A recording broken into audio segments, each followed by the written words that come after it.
Good morning and welcome to this week's Parsha, which is Metzora, which is a continuation of last week's Parsha, which was Tazria.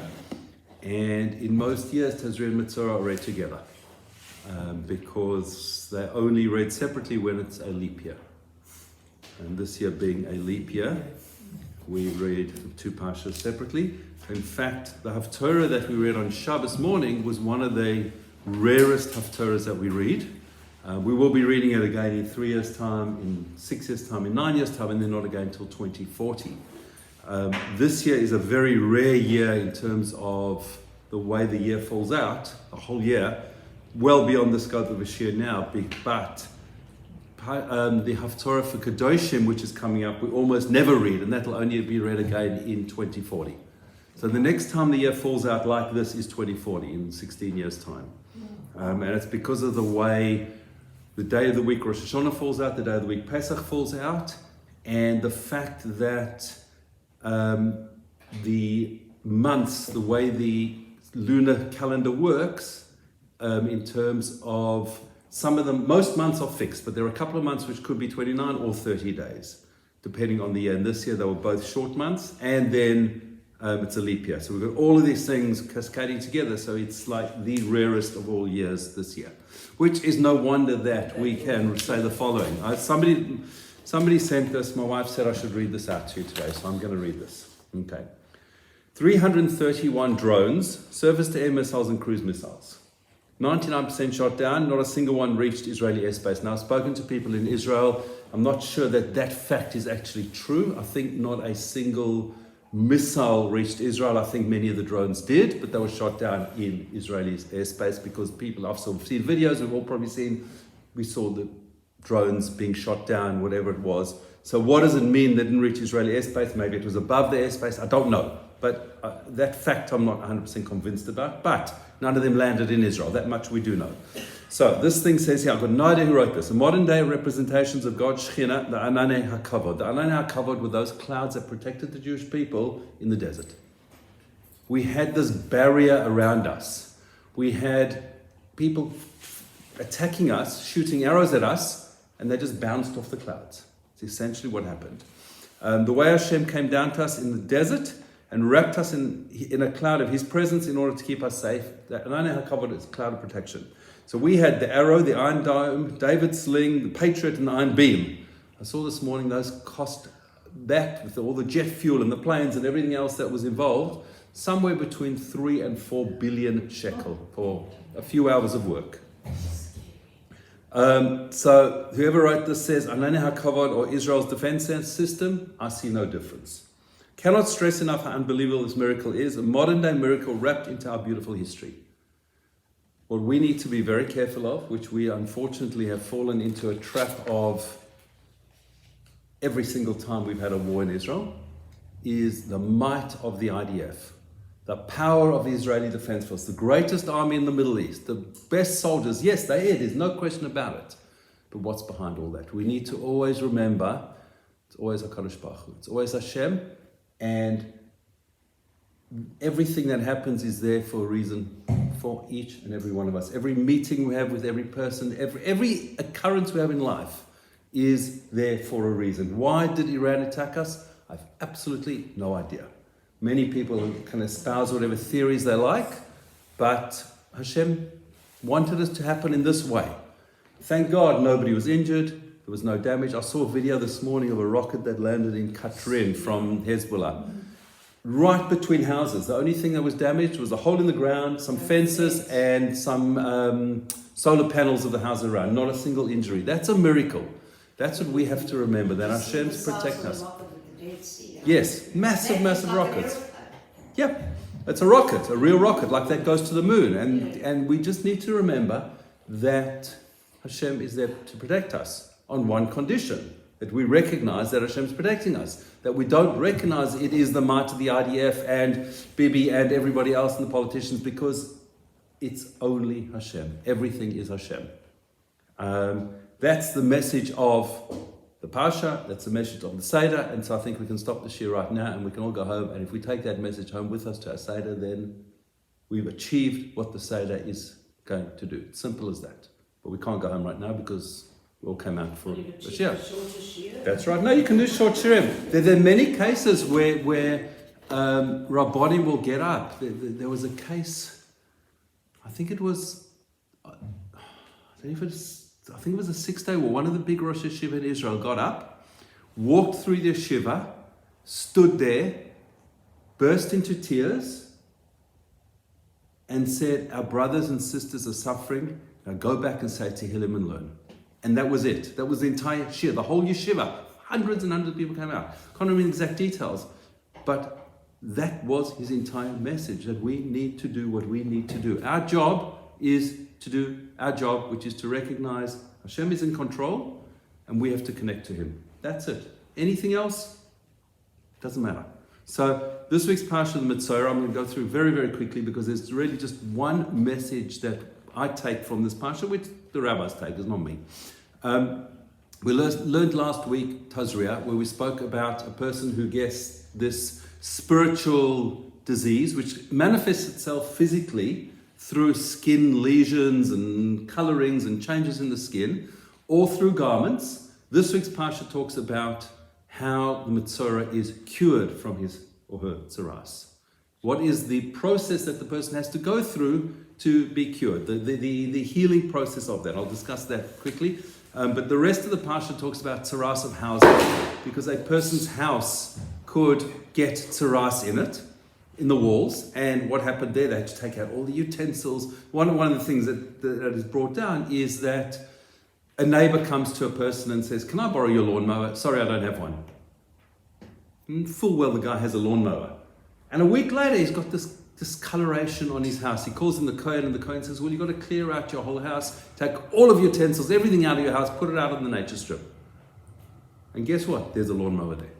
Just shows stinginess, just one of the little points that's brought out. So tzaras of houses is brought, and then and how the house is purified, what they have to do with it. And then the end of the Parsha talks about conditions called zav and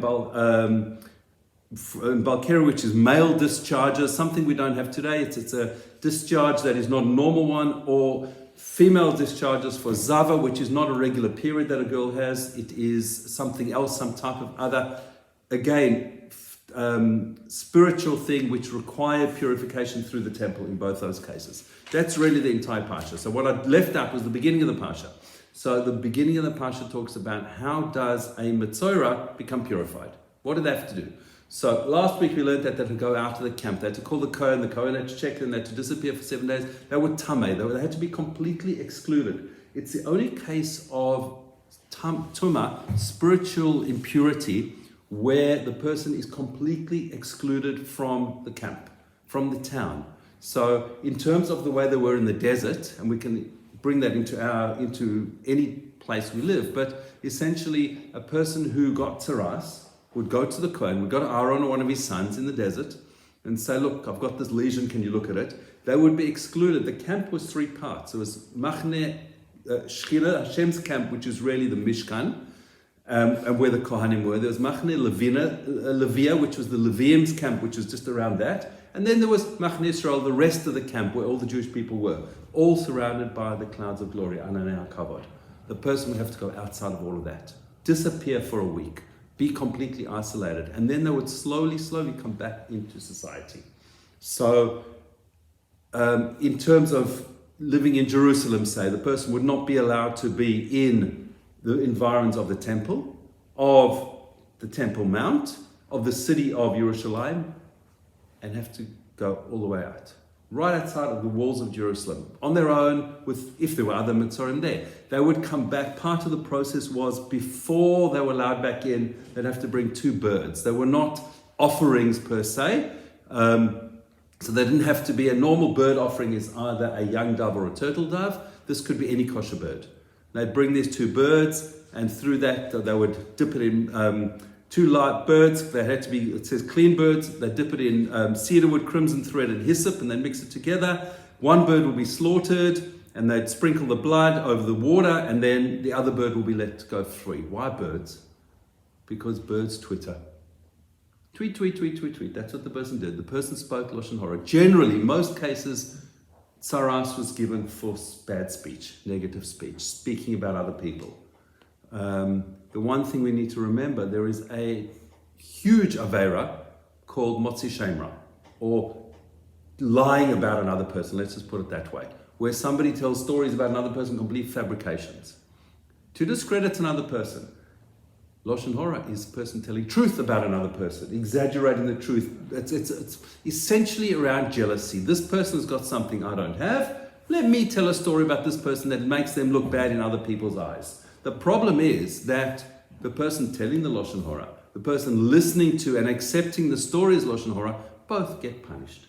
And all those good deeds that they do essentially get put onto the person that they spoke about, as their mitzvahs, so to speak, are transferred. And so the whole process around birds is around watch what you speak. Birds chirp, birds twitter. Don't do that. The person then on the seventh day comes back into the camp and gets shaved. The Kohen shaves the person completely, head to toe, all visible hair on the person. The Torah says that he shaved his head, his beard, his eyebrows, and all his hair you shall shave off. In other words, any hair you can see is completely gone, because the hair is completely symbolic of what the person did. It's brought here in Art Scroll.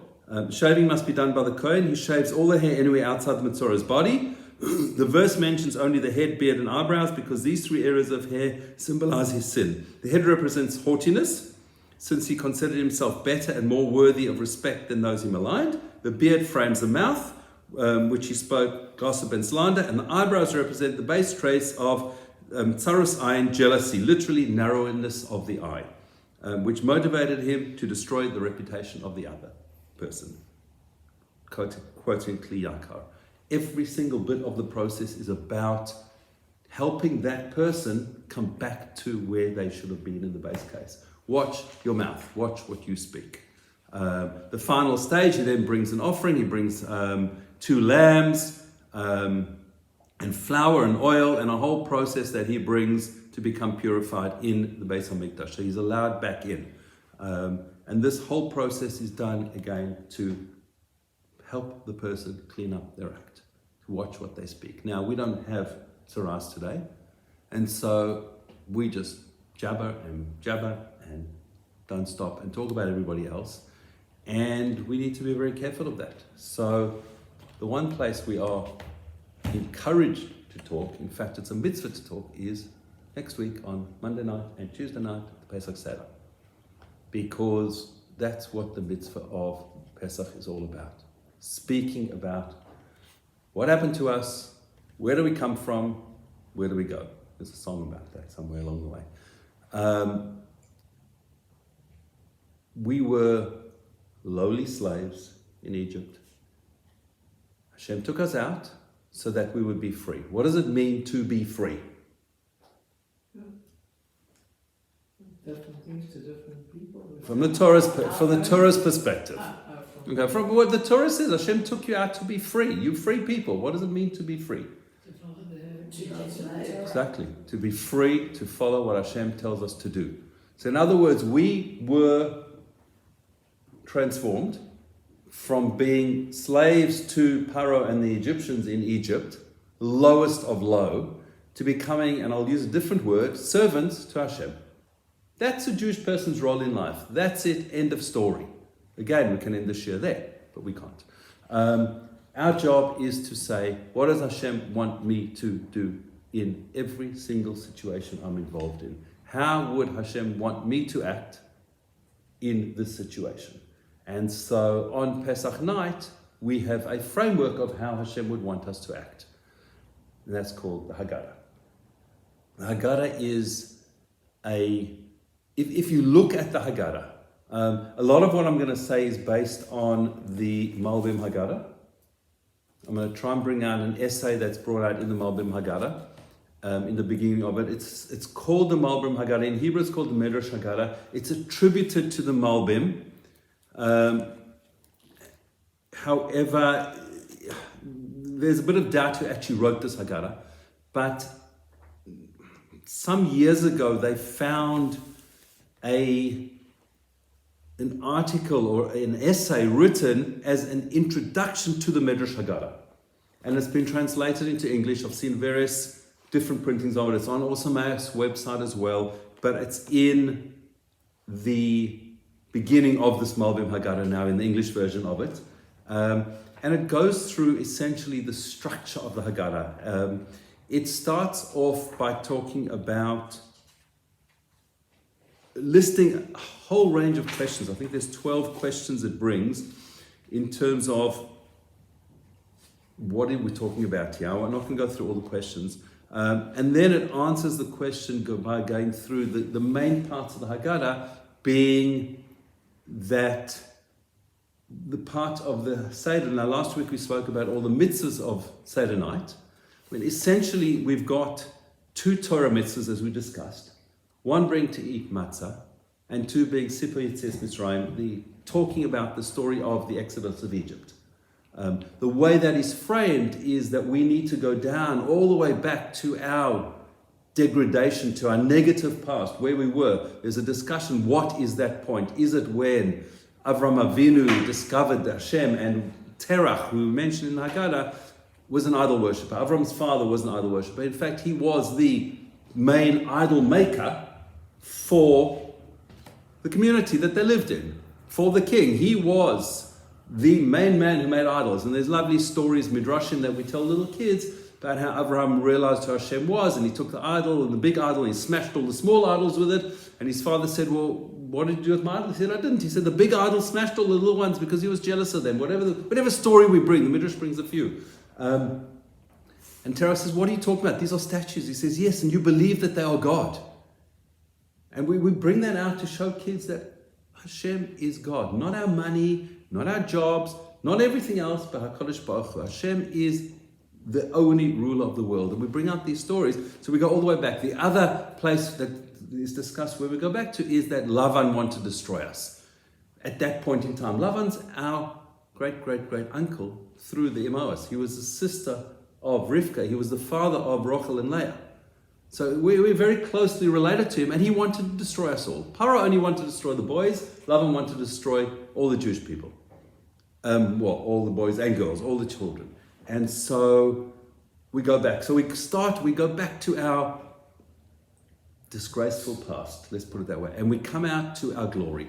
When we came out of Egypt, when Hashem took us, why did he take us out of Egypt and make us his people? To give us the Torah. To bring us into Eretz Israel, to give us the Beis HaMikdash. That we're going to sing, Diana. The goal of it is all about getting the Torah, getting to Israel, and building the Beis HaMikdash and serving Hashem. That's all that life is about. The rest of it is just the way we live our lives. But again, we focus on what does Hashem want from me. So some of the questions that are asked in this essay. The compiler of the Haggadah should have placed the paragraph Avadiyim in Parshas Metzora after Mitzchila of the Avodah Zarah. Which comes first? The paragraph about that we were slaves to Paro, or at first our fathers were idol worshippers, according to chronological order of events, because we were idol worshippers long before we were slaves to Paro and Mitzrayim, but it flips them around. This question is strength. We looked at the conclusion, goes through a whole question there. The opening paragraph of the Haggadah from Avadei Mayinu to Afilu Kulam Chachamim, therefore, even if we're all wise people, is unnecessary, because Avadei Mayinu explains where we were. And later on, we go through the 4 verses where we talk about the 4 verses brought from Parshas Kisavo in Devarim, right at the end of the Torah. And we use 4 very short verses to describe and to explain the whole history of going down to Egypt. That's what we talk about Lavan. All the way down, going to Hashem promised us that we were going to get Eretz Yisrael, going down to Egypt and being released. We use 4 very short verses. We explain each phrase in those verses, but the Haggadah is brought all the way there. Why do we need all this? Other questions he brings. Why we talk about Amar Rabbi Elazar ben Azariah in the Haggadah. What's that got to do with the Haggadah? Rabbi Elazar ben Azariah talks about that he was like a 70-year-old man. It's a whole Mishnah discussion, a Gemara discussion. What's it doing in the Haggadah? Other questions he brings here. Why did he put Rabban Gamliel? We'll get there. No, we'll get there through the whole thing. I'm just bringing some of the questions he brings. There's 12. I brought 3 so far. I'm on 7 here. Why does he bring Rabban Gamliel used to say between the paragraphs, Kama Manas Tovas and Bechol Dovador, because, I mean, the statement of Rabban Gamaliel are specific things. Rabban Gamaliel said we need to bring the statements of Pesach, Matzah, and Maror, because if we don't say those things, if we don't talk about why we have Pesach, Matzah, and Maror, now we don't have a Pesach, and we point to the Matzah and the Maror. In the times of Beis HaMikdash, please God, we will again point to a Korban Pesach sitting there that we're going to eat. But why? What are the reasons for these things? What do we bring that in the Seder right at the end for? Maybe we should bring it earlier on. Where does he learn this rule from? He brings us a question. Where does Rabban Gamaliel get this rule from? And all these things basically go to what is the order of this book called Haggadah? And the final questions he brings is, why is the book called Haggadah at all? It should really be called HaSefer, HaSipur, because it's the mitzvah is Sipur Yetzias Mitzrayim, to tell over the story of the Exodus of Egypt. The mitzvah is not Haggadah. Haggadah means also to tell over, but it's a different word. Sipur is about the story. Haggadah comes to just to tell, just mention it. What are all of these? Why is this Haggadah in this order? Why was it written like this? And another question, not brought here, brought elsewhere. Who on earth wrote the Haggadah? So he does bring, and I think it's in the Malbim Haggadah in another place. I think just before that actually. Maybe it's after. I'm sure it's in here. I didn't notice it, but that tries to work out. Now we don't know who wrote the Haggadah, and that's probably completely intentional. He brings origin of the Haggadah. Here it is later on. We usually call the author of the Haggadah the Baal Haggadah, the master of the Haggadah, the author, the person who wrote the Haggadah. We don't know who it is, and it's not written at all. The way he posits it, and I'll just quickly scan through this, so it's 3 or 4 pages. He brings basically essentially that the Haggadah must have been written sometime during the time of the Mishnah, going into time of the Gemara, around about the year 180, 200 of the Common Era. Because all of those questions many of those questions that I've asked from this article relate to rabbis that lived at the time. There's no later rabbis brought. The latest rabbi that's brought is the teacher of Rebbe, who was the redactor of the Mishnah. Rabbi Yehuda Nasi wrote the Mishnah, and the latest person brought in the Haggadah is his teacher. I'm just trying to see here what he says.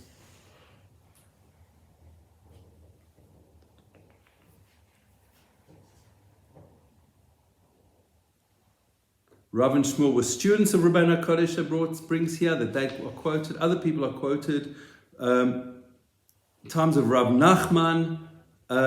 In fact, we can see that Rav Nachman's Haggadah is identical to our Haggadah in virtually everything. Some of the things added on in the end, like the songs that we sing at the end, were much, much later additions. But the actual section, the main parts of the Haggadah were written at that time. So he concludes that the Haggadah must have been written by Rabbeinu HaKodesh, by Rebbe who wrote the Mishnah. Or at least somebody in his time that he knew about this structure of the Haggadah, because it must have been existent at that time. So the Haggadah is written about the year 180, 200 of the Common Era. We're talking 1800 years ago. And it follows a structure of the way a Mishnaic discussion would have happened. And so that's why it comes and brings a lot of these things about different rabbis of the time, where they were, what they did, how they discussed things in terms of the structure of the Haggadah. And so the main part of the Haggadah is the part of Magid, which is Sipur Yetzias Mitzrayim, which in your Haggadahs I've given you, I believe, is on page 8. So if you want to just turn there.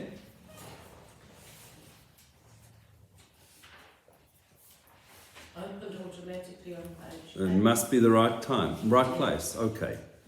So just before Manish Tana,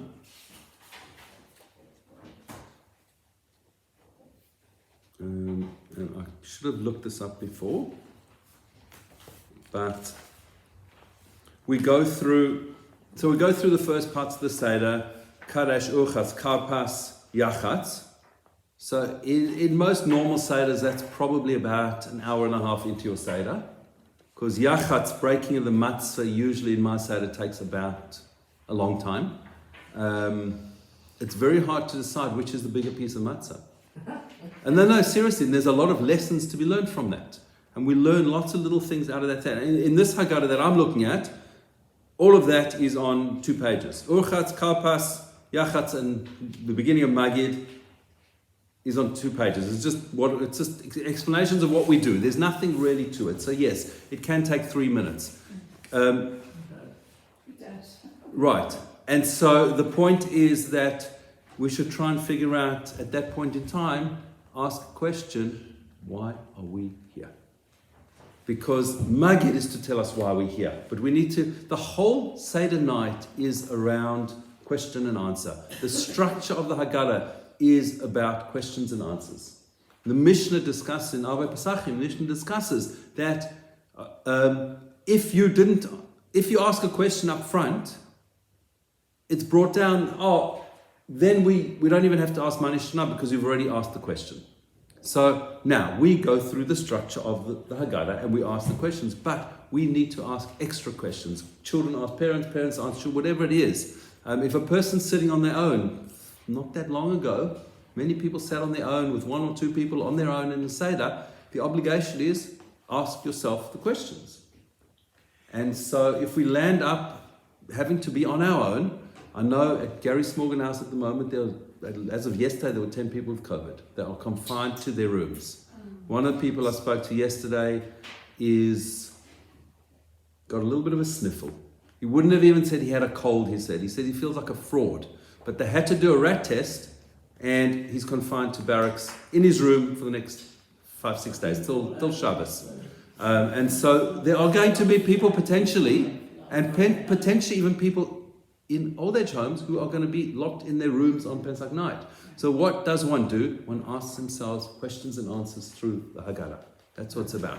Now we get to Magid, and it says here, before the beginning of the narrative part of the Haggadah, everyone should have in mind that it is his intention to fulfill his obligation to recount the exodus from Egypt. The narrative should be read and explained in a language that is understood by all those assembled at the Seder, including women and children.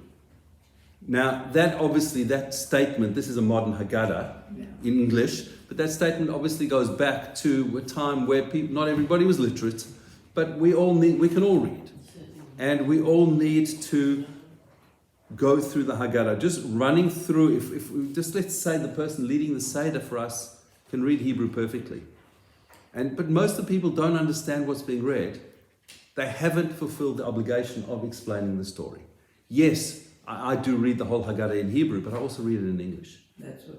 And so there's no obligation to sit there and try and break your teeth over Hebrew words that you don't understand. Obviously, there are parts in Hebrew that we should say, the brochas, there's certain things. But, and again, just opening up, the Haggadahs you got in front of you, the English is probably old school. Rather get a modern Haggadah and read some of the things, because what often happens is people will go around the room and you'll get to that part that I mentioned before of the 4 verses brought from Parshas Kisavo, and people will read it, and some of the words they are not so easy to read in English even, and you don't know what you're reading. So the 2 tricks are prepare beforehand, something at least, and secondly, at least if people are being chosen to read, get somebody who understands those parts as more difficult parts to read it and explain it. Always look at the notes at the bottom, because there's always notes. Most Haggadahs. Some of the very basic ones obviously don't. But at the end of the day, the Haggadah itself is just a few pages. It's not a very big book. But you go to many Sedorim and they will take many, many hours. And the rush sometimes in my Seder is to get to eat before midnight. Now, midnight this year is early because midnight is the middle point of the night. It's not 12 a.m. I think this year it's 12:20 or something, somewhere around there. But when it's daylight savings, it's 1:20 something. So we've got a whole extra hour to keep going. Now you can only start the Seder at nightfall. You can't start before nightfall. You're not allowed to say Kiddush on Yom Tov night before it's actually nighttime. And so on Shabbos we can. There's an early time for starting Shabbos. Seder we start, Yom Tov we only start at night. For various halachic reasons. And so the trick with the Seder is that we've got time. And yes, everybody's waiting for the Knedlach, but make sure everybody's eaten sometime in the afternoon. Have a snack. We're not allowed to eat matzah on Erev Pesach. Many people have a custom not to eat matzah for a whole month before, but many have a week. Some people, the base halacha is the day before. Absolutely, but many people do a week, many people do a month. It varies. But you should come to the Seder wanting that taste of matzah in your mouth. But we should be wanting the taste of shawarmas in our mouth, which is really what we should be eating when we have the Korban Pesach. But the goal is that we shouldn't come to Seder absolutely ravenous, because we're going to get hangry at the end of the day. I love that phrase, hungry, angry, if you don't know it. And so we should have something to eat in the afternoon. There's lots we can eat. Otherwise you can get very shito on the cups of wine. That's the other thing to be careful of. And if wine disagrees with you, whiskey. You can't have, because whiskey's chometz. Are you supposed to say that for? Correct. So you can't have whiskey. You can get a kosher Pesach brandy, cognac maybe if you like those kind of things. If you can't drink wine or grape juice or anything else, there's ways of having potentially a cup of tea for the 4 cups. Now, you can't have hot tea and sip it. It's got to be cool enough that you can drink it. But that need to ask your CLOR, competent local Orthodox rabbi. Kerry, you know Sounds like chlorine for the swimming pool. the most terrifying thing about Pesach, when you were a youngster and you were the youngest boy in the whole group, and it came to say the 4 questions, and you had a table of maybe 30 people, and you had to go up as a maybe 5 or 6-year-old, and everybody was looking at you. You weren't fluent in Hebrew, you maybe were even bunking Chayda. The first question. And yeah, you got to say the 4 questions. It was a terrifying ordeal. So yeah, we don't do that to little kids today. We all sing it.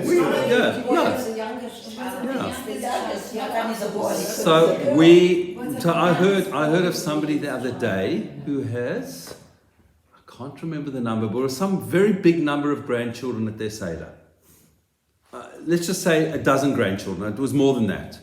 Every single child under bar or bat mitzvah, gets up and says the Manish Tanah in Hebrew, in English, and in Yiddish.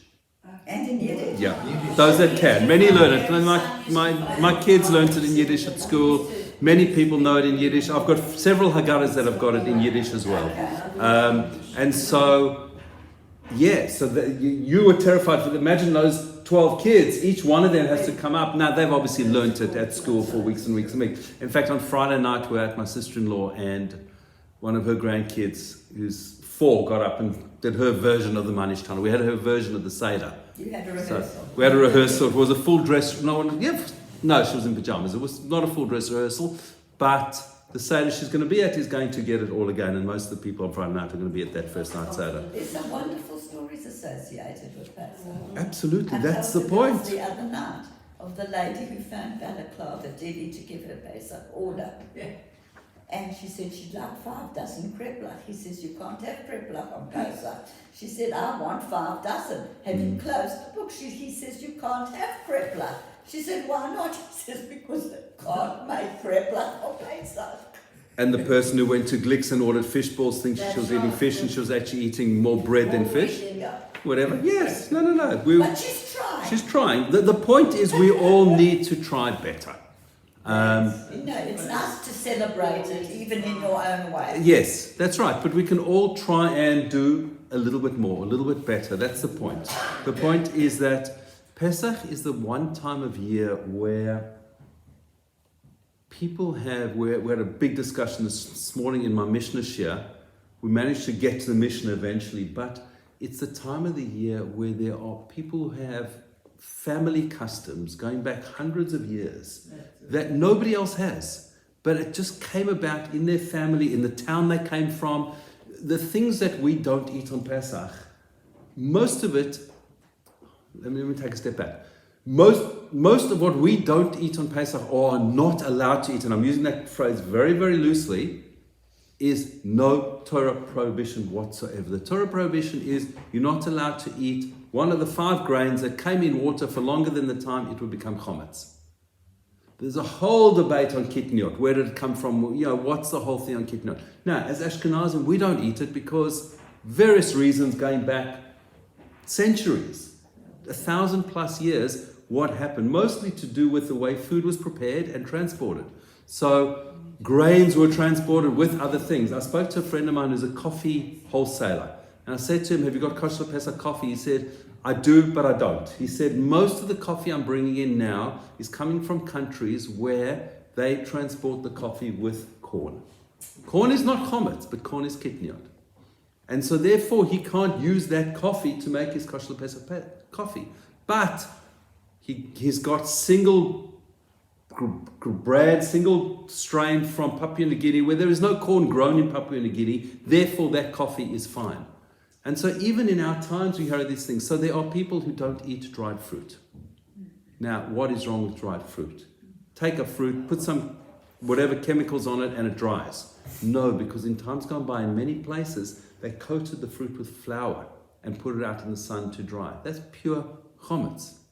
So in those places, they had the custom not to eat the dried fruit on Pesach because it was chometz. And why can't we have legumes? Because mostly to do with transportation, in that certain products were transported with the wheat together. So they had rice together with wheat. And so therefore you can't sort it out properly. And so in the Ashkenazi world, all those related products, whatever they were. There's an interesting question about peanuts.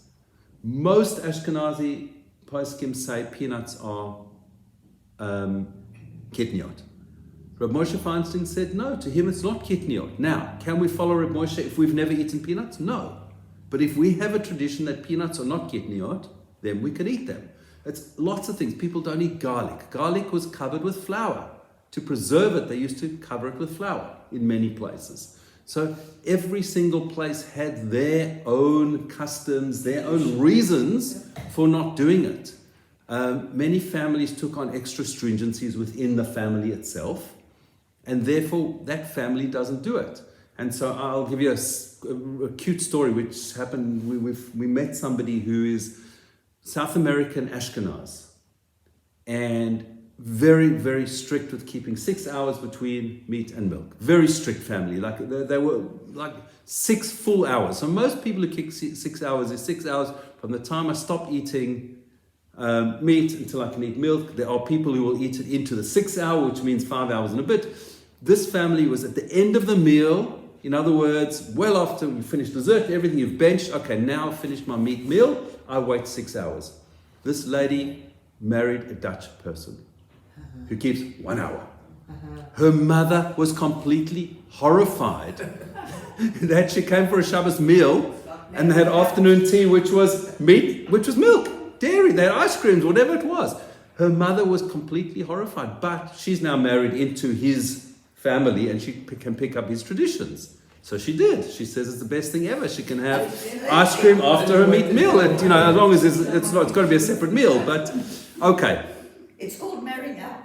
Yeah. Maybe it's called marrying in, I don't know. Marrying up, I don't know. But yeah, if we have the custom to do something or not to do something, we should. It's really, really difficult to break those customs. There can be scientific reasons. There can be every other reason under the sun. But if we've got a custom not to do something or to do something, there was a good reason. If it's a valid custom, lots of people make up stuff. That's not valid. But if we've got a valid custom that people did it for a certain reason, then they do it. The flip side of it is, I've taken on quite a few stringencies on myself, personally. I don't impose those on my family. Those are my private things for me. The kids don't even know some of the things that I do or don't do. But that's for me to know, because that's my avodah with HaKadosh Baruch Hu. That's the way I want to serve Hashem. It's not for me to push it onto other people. But what would you do if you were invited to a Sephardi Seder? Wouldn't go, they're not Jewish. Sorry, I didn't say that. That's off the tape. No, of course. No, so it's difficult. So no. If Sephardim invite us as Ashkenazim, then generally that we would ask that they don't serve kitniot, or we wouldn't take it. Yeah, but yeah. But you know, we were in New York. Very unusual to be in New York for us at Pesach time, and we were invited as a special to, and we didn't actually realise when we were invited that it was a Sephardi Seder. And out of respect, it's very difficult. Mm-hmm. Out of respect, you looked and thought, where am I?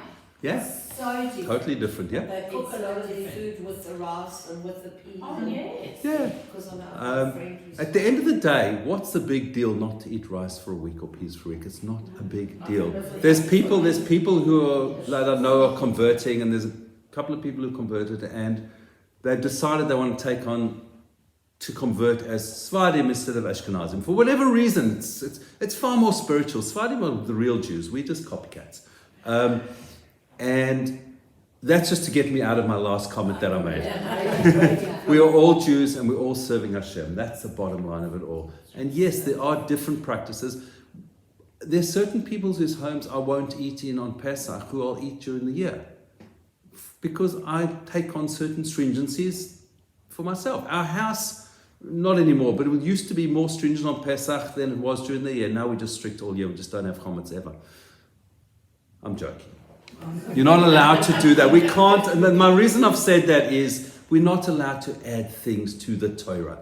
So if we take on a stringency, we need to know it's a stringency, and there are ways of getting around that if we have to.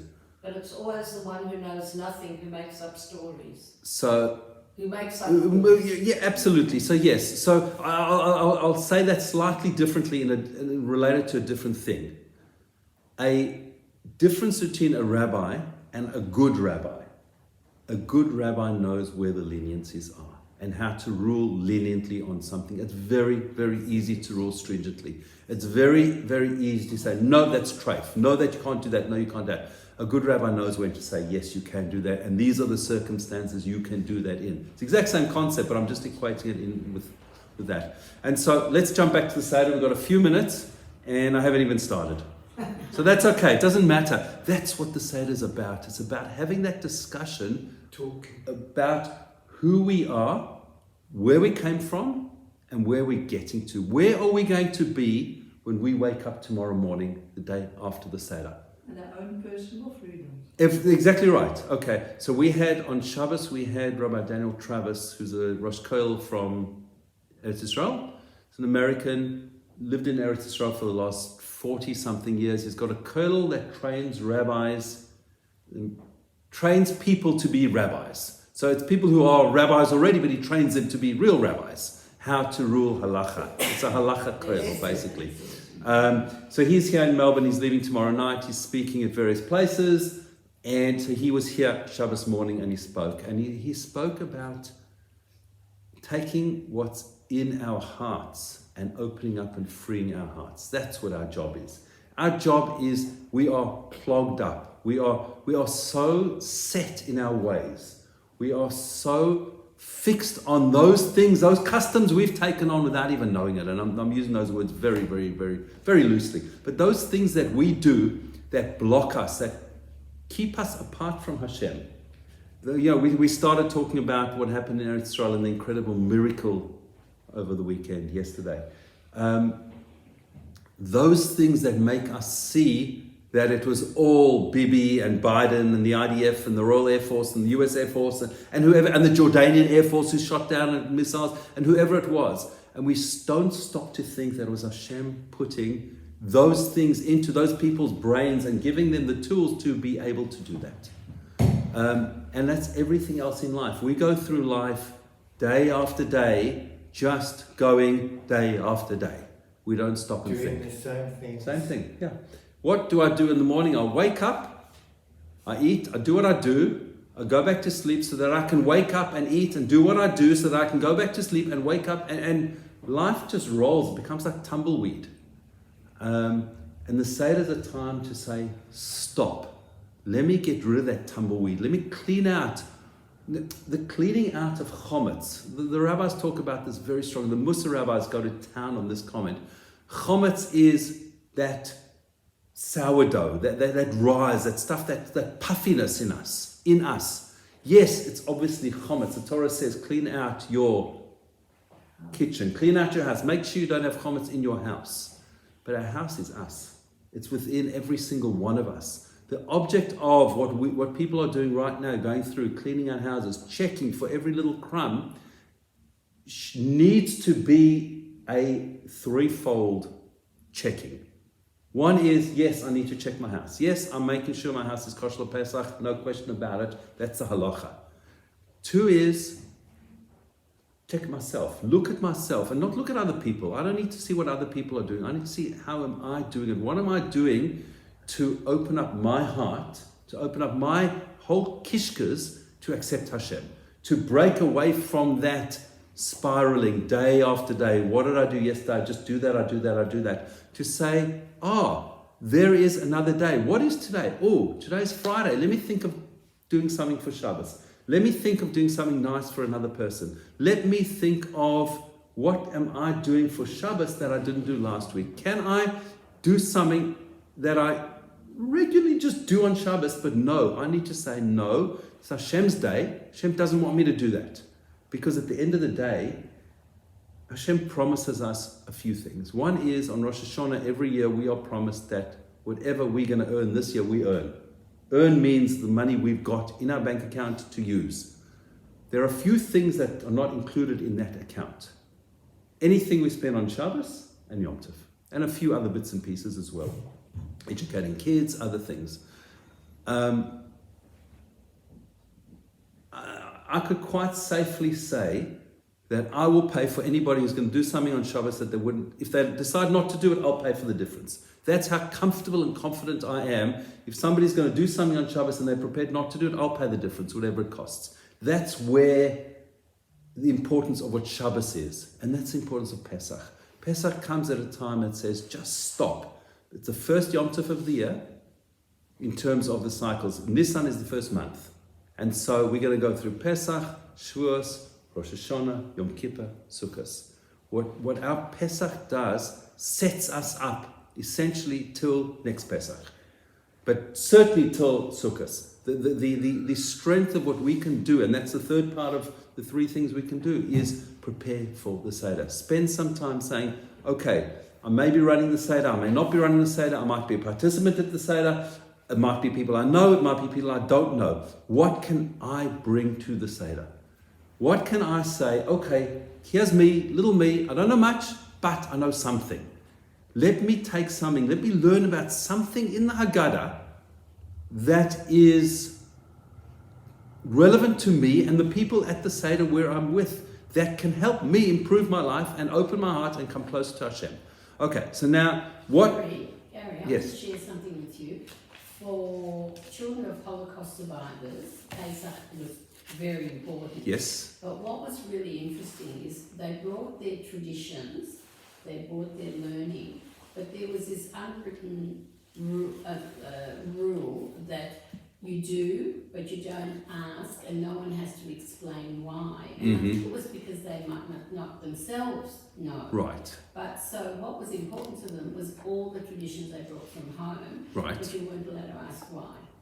You I just think- did. You just Yep, did. and I think in many ways that was, I don't know that's necessarily only Holocaust survivors. I think It was that, certainly Melbourne, yeah. I think that what was the way things were in the shtetl in Europe was very much, we have these customs and we just go through things by rote.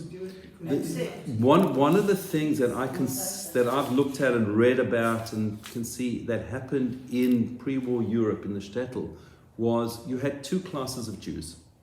We'll call them the educated people and the peasants. Peasants doesn't necessarily mean poor people, but those people who had all the rituals. They just had ritual, and that's what they did. You did this because you did this, and that's what they went through, and they went through, and they went through. And then you had the more educated people who were essentially the people who went to learn in yeshiva, the rabbis, those families that knew what was going on. There was a huge class divide between the two.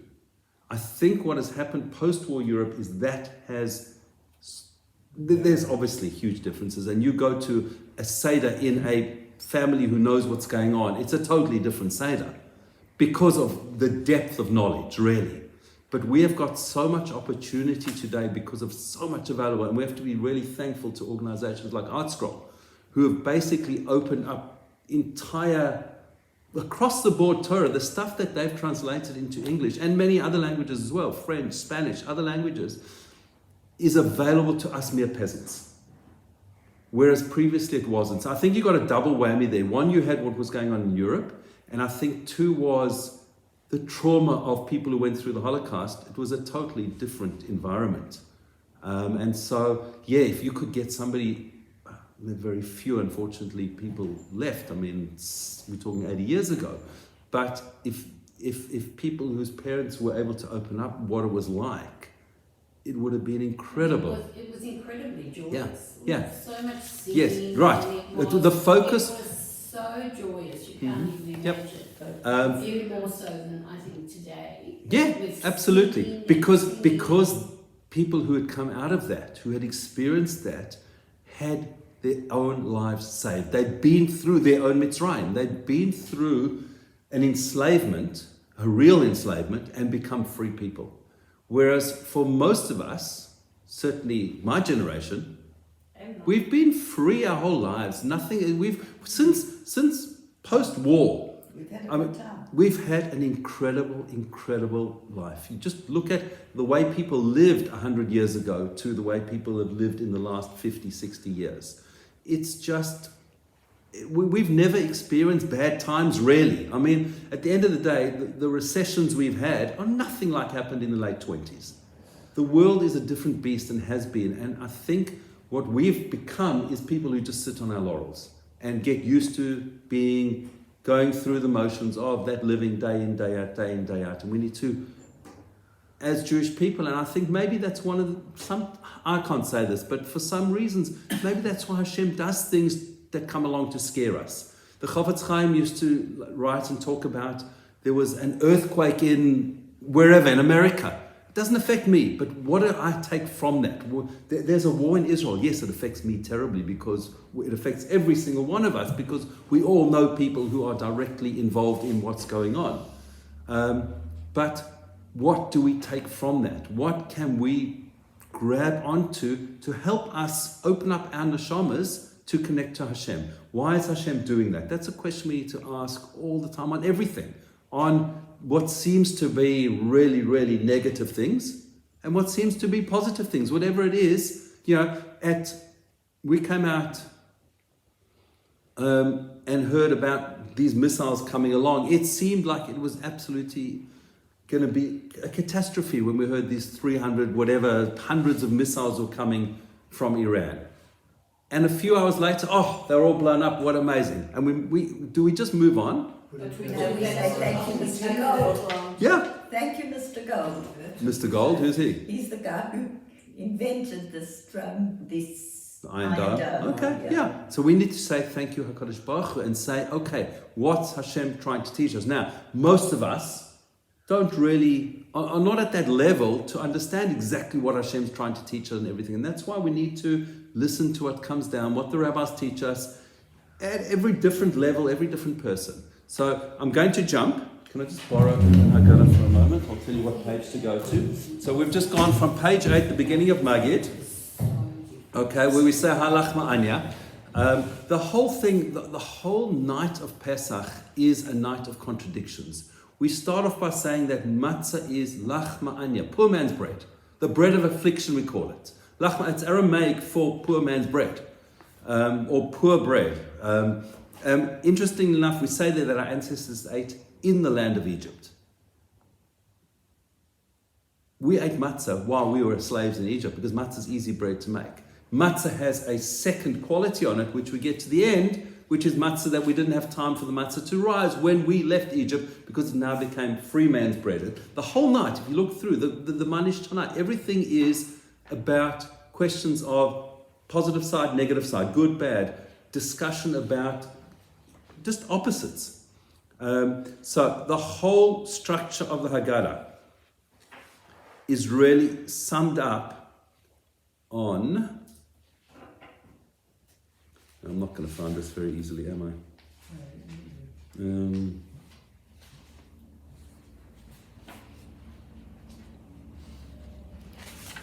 Sorry, I'm not used to seeing things in different Haggadahs. I've got my standard Haggadahs that I go to like every year, and I know exactly where things are. And if I don't,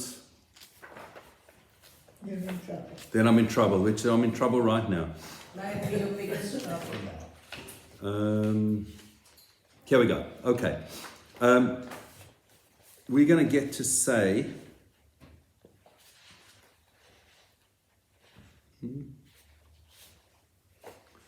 on page 20,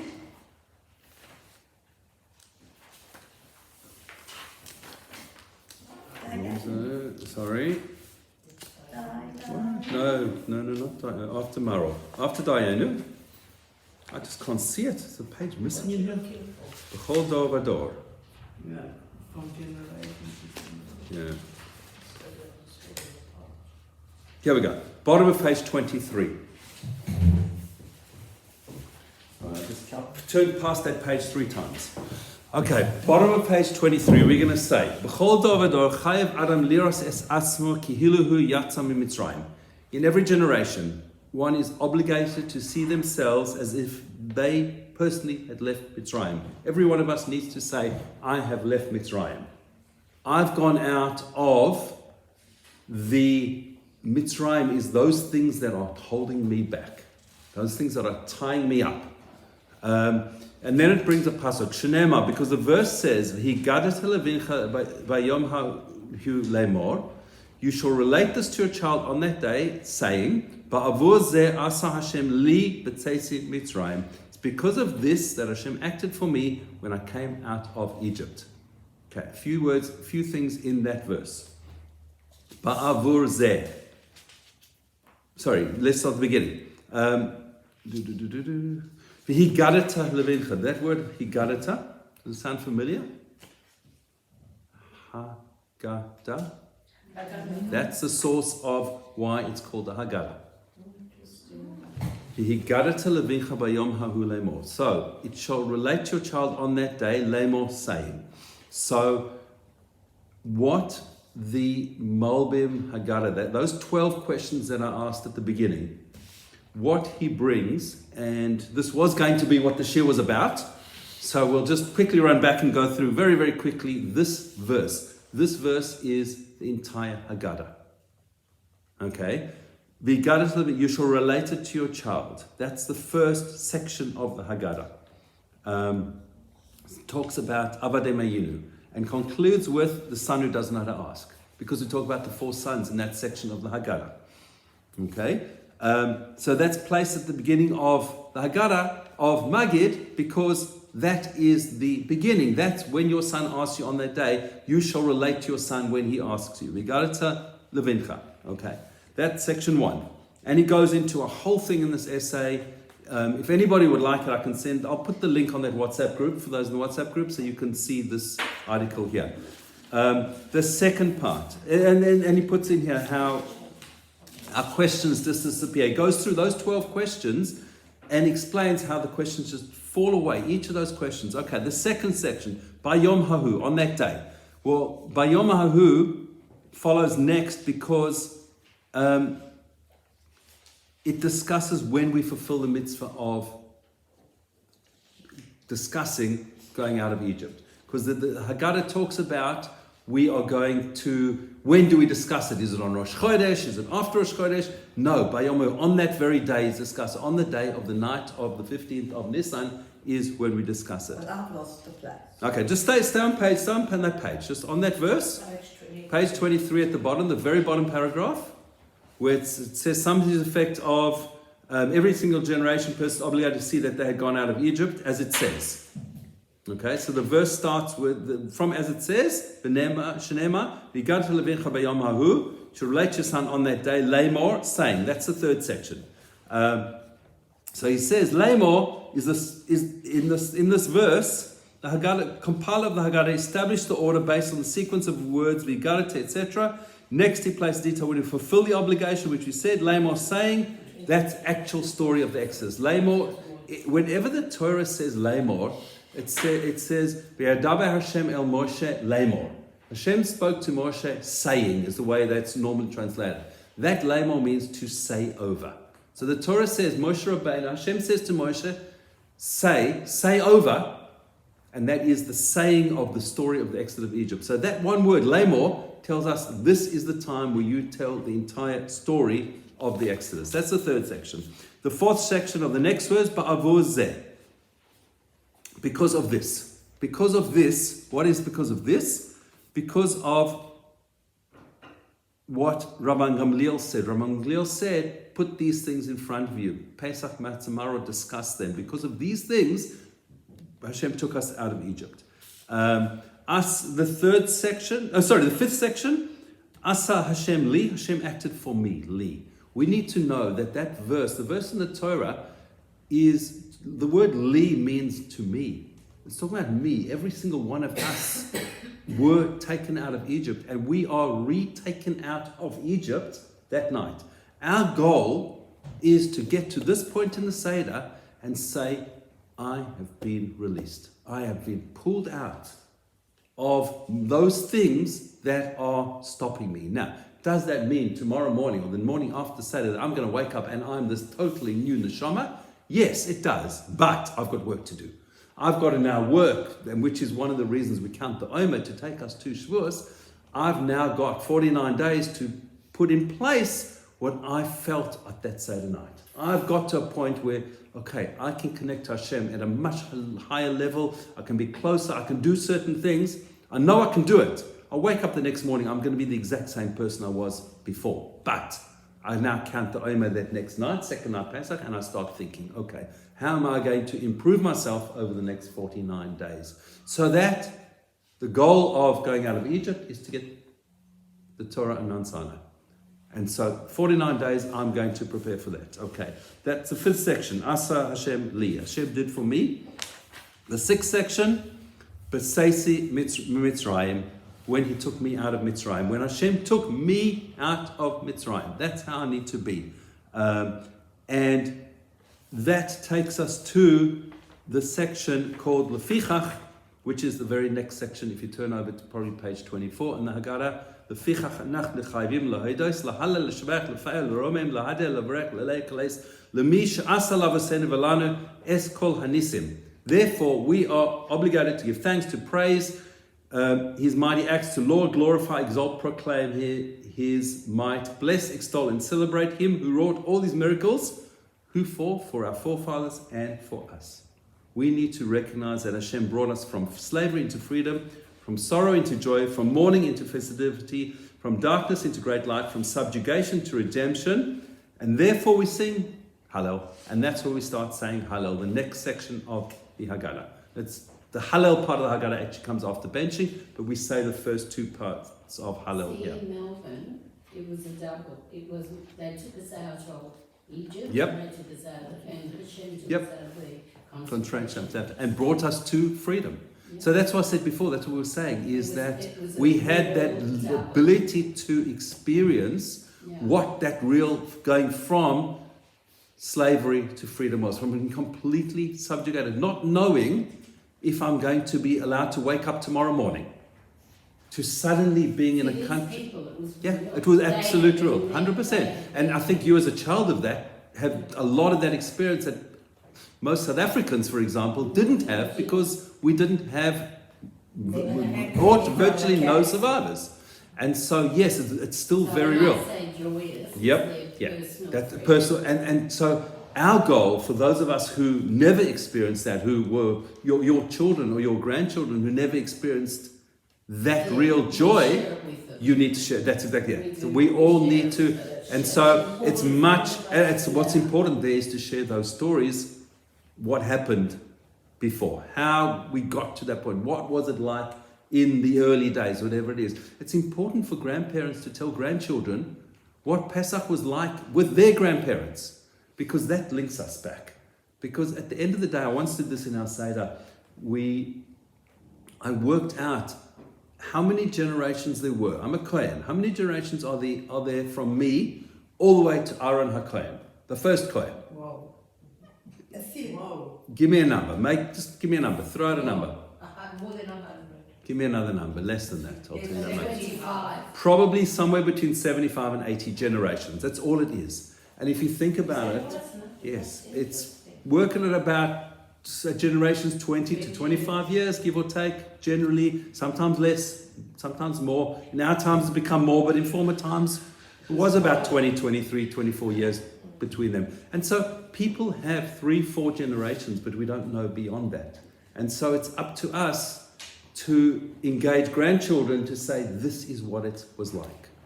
This is, I spoke about getting from Pesach to Shavuos. It just hit me now. There's one mitzvah. There's one mitzvah where the Torah says specifically, this is a mitzvah on parents and grandparents. There's only one mitzvah that grandparents have to do. It's not Pesach. It's talking about what happened at Mount Sinai. The experience of Mount Sinai is an obligation on parents and grandparents for their children and grandchildren.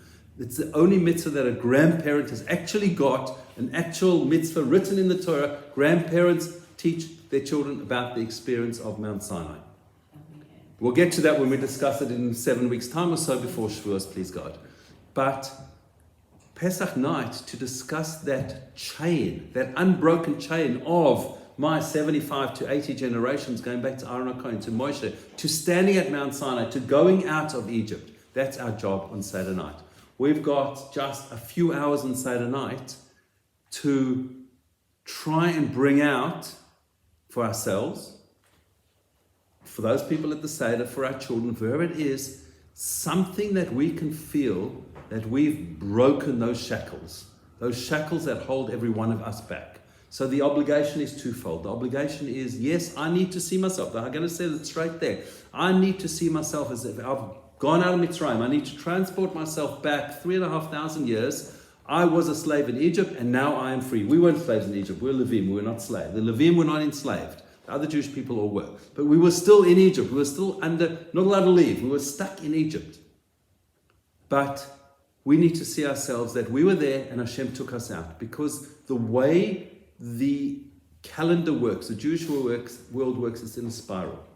And every time we come to Pesach Day, to the 14th of Nisan, when we burn our chometz, I heard the most beautiful tradition that's done at Kathmandu. The Seder at Kathmandu was certainly the biggest Seder in the world every year. I don't know what it is now. I don't know if there are bigger ones. Some of the Thailand ones may be bigger, essentially with Israeli backpackers. But 2,000, 3,000, 4,000 people. But one of the things they did at the Seder at Kathmandu on Erev Pesach, when burning their chometz at this massive bonfire, and they'd get people to write, I assume they still do it, a note.